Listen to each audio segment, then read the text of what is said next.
Thank you. Earlier you mentioned how children who lack emotional um, attachment in infancy are traumatized and they forget that part of their childhood. Where are you from? 2 blocks from you, probably. Io non potevo. Again. Gondolta. We'll just speak Hungarian for the rest of the afternoon. Yes. Okay, please probably the same neighborhood, only I was born 2 months after you were. Okay, great. Okay.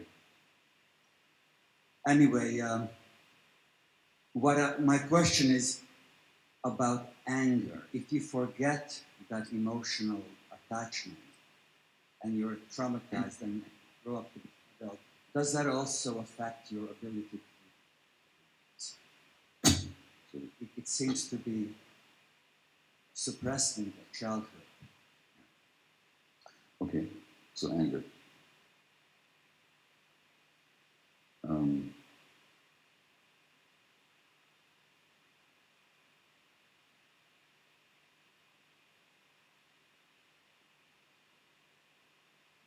So 3 or 4 weeks ago, some of you heard me talk about this. 3 or 4 weeks ago, I was in my living room with somebody who came over to help me guide me through a healing experience.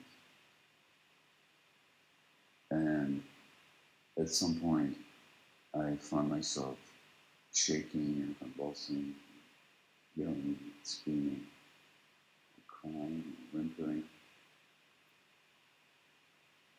And this went on for about 20 minutes.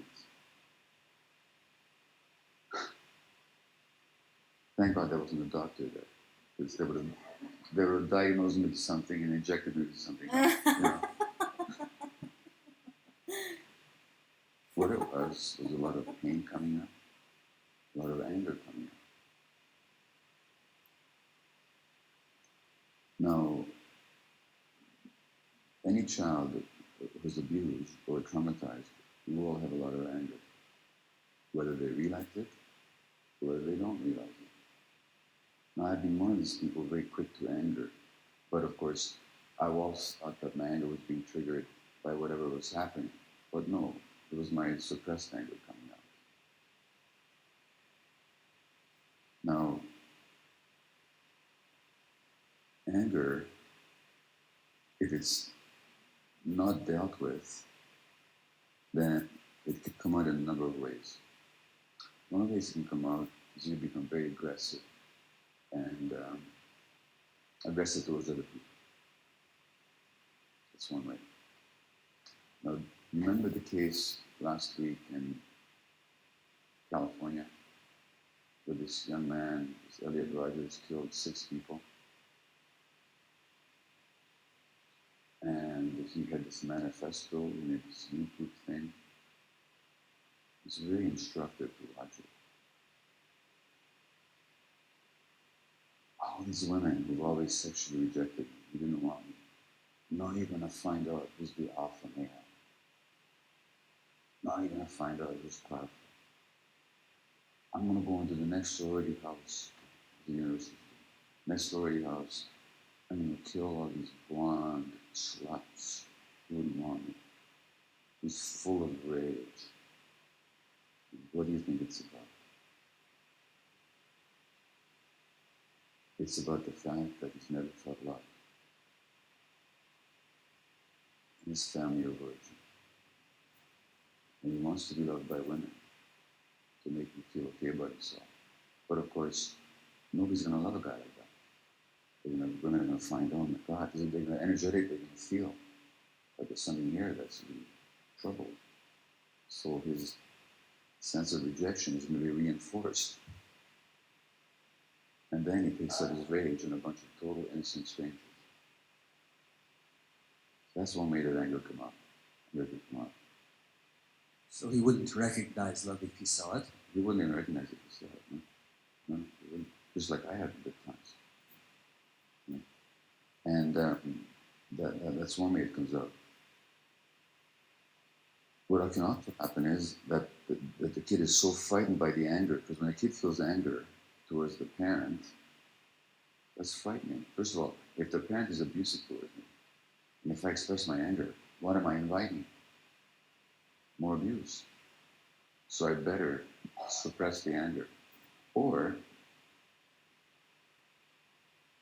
even if I'm angry with the parent, even if the parent is not abusive, but that might threaten my attachment relationship with the parent. So I better push it down. So when people push down their anger, what's another word for pushing down? To depress.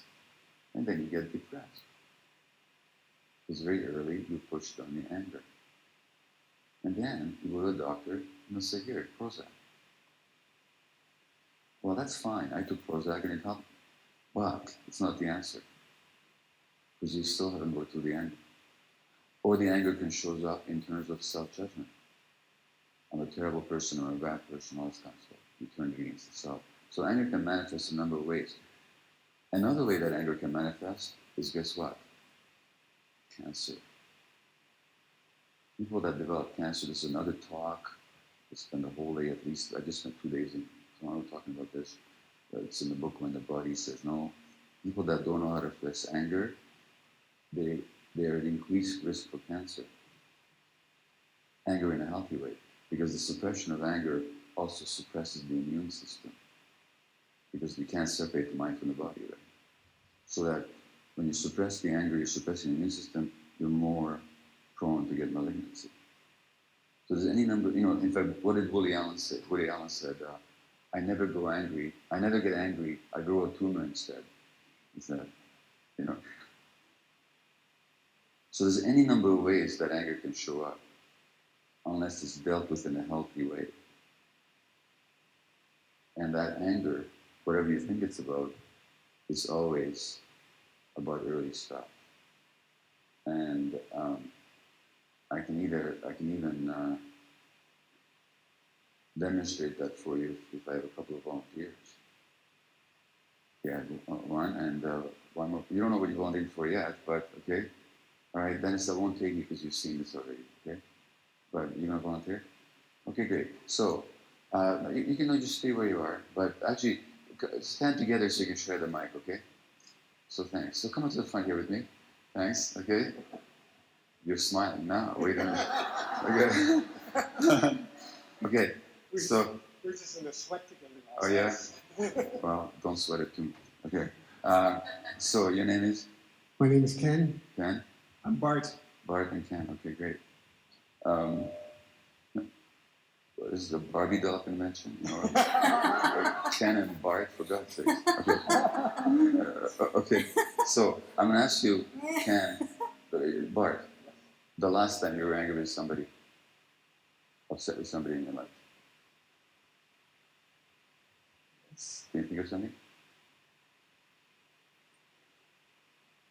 Yes. Okay, will you tell us about it? What happened?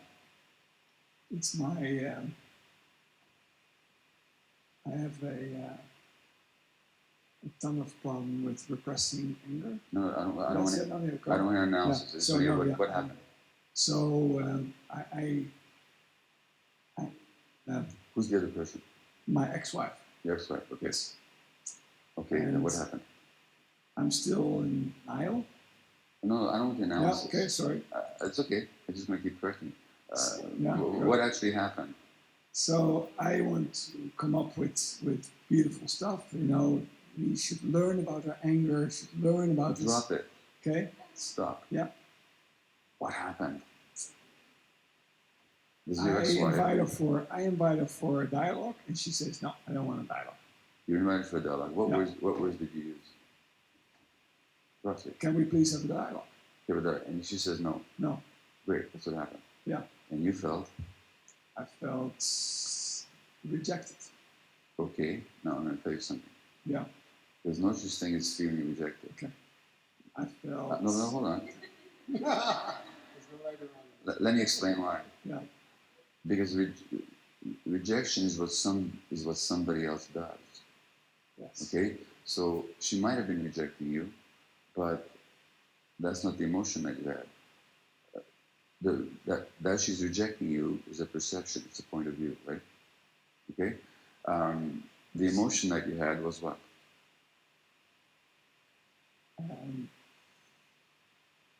Um, my self-respect was crushed. Okay, so you felt shame. Yeah. Yeah. You felt anger. Yes. Felt shame and anger. Yes. Did you feel hurt too? Yes. Yeah. Hurt, shame, and anger. Yes. That's what you felt. Yeah. Got it. Thank you. Now we'll go over. I'll just stay with you later. We'll go over to Ken now, and we'll come back to you. Okay, so what happened? I lost it on my mom and my stepdad. I had threatened I'll just say what happened. beat the shit. I bought my granddaughter one of those machines, and it got taken to school by her stepsister. Wait a minute. You bought your daughter a machine. My granddaughter. Your granddaughter a machine. What kind of a machine? One of those like those where they play games on. Oh, a video machine? Yeah, video machine. So you got a video toy for your granddaughter, okay? Yeah. And what happened? And the other girl took the thing, and it upset my granddaughter, and she was crying. The other girl being a classmate or That'd be her stepsister. stepsister took that toy. Took the toy to school and your left it there. So your granddaughter was upset. Okay. She was crying and Yeah. upset about it. Right. And so it triggered me, and I overreacted. Well, we don't need analysis. What did you got angry? Who did you get angry with? Got angry at everybody in my vicinity. But just give me one person you're angry with. Like to whom did you act out the anger? Who received your anger? Who got the brunt of it? Archie, my stepfather. Your stepfather got the anger. Yeah. Okay, great. What were you angry about? That he allowed the other child to take that toy to school. Well, it sounds like that happened, but what were you angry about? Because she couldn't stop. I wanted to please her. I wanted to stop her from crying because it was triggering my pain, and I didn't want to hear it. That's the analysis. But, Yeah. but what were you accusing your stepfather of? Choosing one child over my grandchild. Okay, so playing favorites, Yes. rejecting somebody. Yes. Is that it? Yeah. Okay. It Okay, got it. Right. was an ego thing. Okay, great. So let's just stop for a minute. And so now I'm going to ask you, not the two of you, but everybody but the two of you, to help out here. Let's go back to Bart's situation first. And let's see, are there any potential reasons why the ex-wife might have said no to this invitation to dialogue that had nothing to do with her rejecting Ken? Okay, Dennis? Fear of confronting the issues. Is that possible? She might. No, it doesn't matter what she says.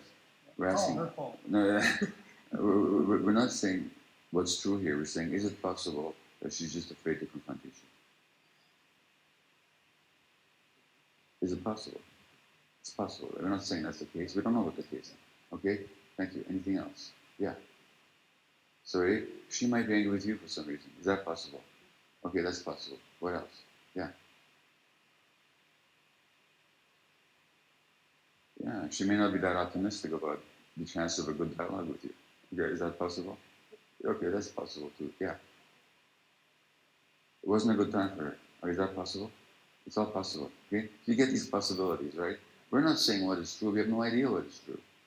Okay? Now, in Ken's case, the stepfather, who he perceives allowed and his one child to take a toy, favored that child, rejected the other child. Any other possibilities why things may have happened the way they did that have nothing to do with the stepfather doing any of that? Any other reasons? Yeah. She may not have had permission at all. She may have just taken it. Is that a possibility? We found that out later. Is that a possibility? So that's a possibility. So that's a possibility, right? But okay. So that's what. Just while we're playing with this, what other possibilities might there be? The stepfather may believe that the other little girl, your granddaughter, would not be that upset about it. Okay? Yeah. Okay. That's another possibility. Well, except then she wouldn't be crying about it. Okay? Or maybe she changed her mind. Okay? Maybe she changed her mind. Okay? Now, okay, so can you see, Ken, that there's a number of possibilities here, right? Okay? Here's a question I'm going to ask both of you guys. And by the way, you felt angry, right? Yeah. So,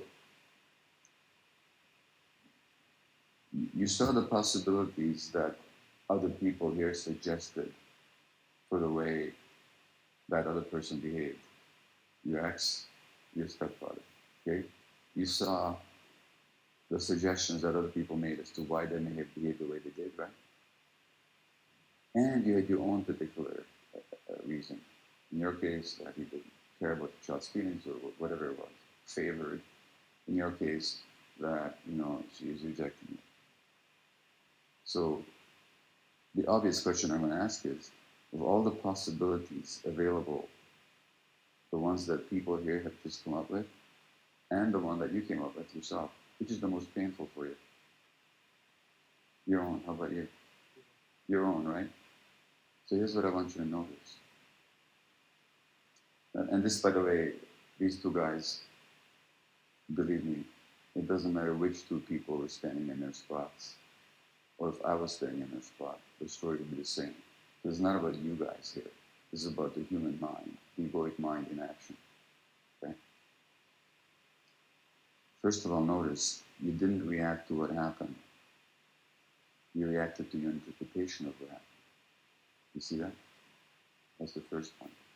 The second point is the interpretation of all the ones available is the worst possible one. So you chose the worst possible interpretation. Thirdly, what I just said isn't accurate. You didn't choose it.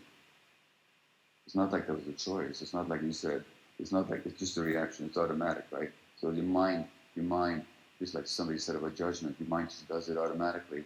In the same way, your mind automatically interprets. So, 3 points. We don't react to what happens, we react to interpretation.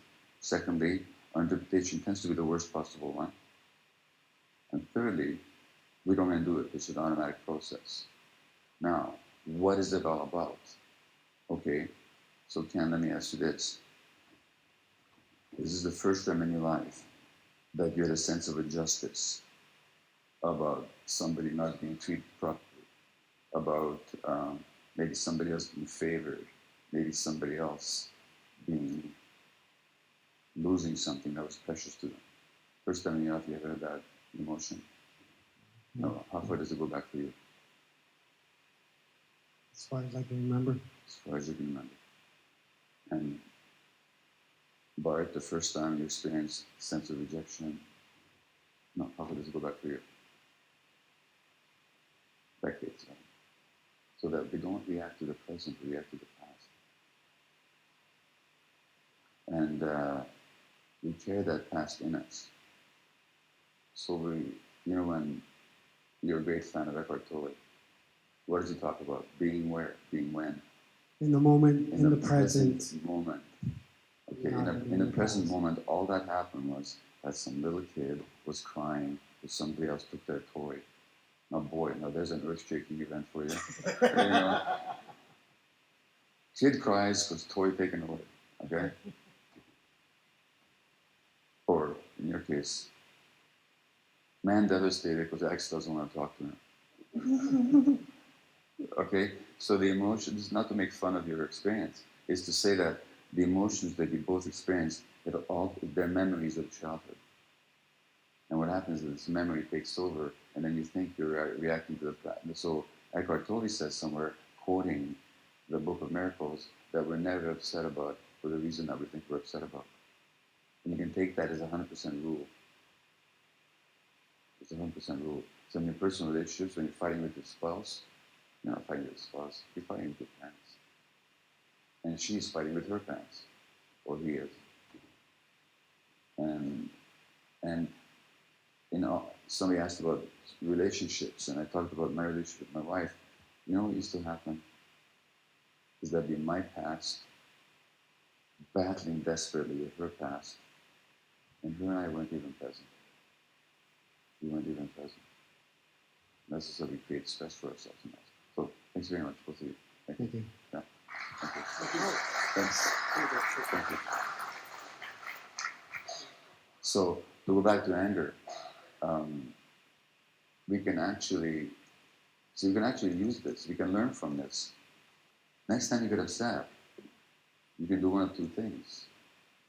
You can do what I've often done is keep thinking about it and how right you were and how wrong the other person was, how you're going to get them and what they deserve. You can do that. Meanwhile, you're generating adrenaline, you're making yourself poisoned with your own stress. Or you can say, okay, what happened here? What old pain of mine just got triggered? What memory of childhood did I just experience that I'm projecting into the present? And that means the other person didn't do anything. In fact, the other person came along to remind me of what I haven't worked through yet. I can actually be grateful for them. And that's why so many spiritual teachers say that your worst enemy is actually your best friend.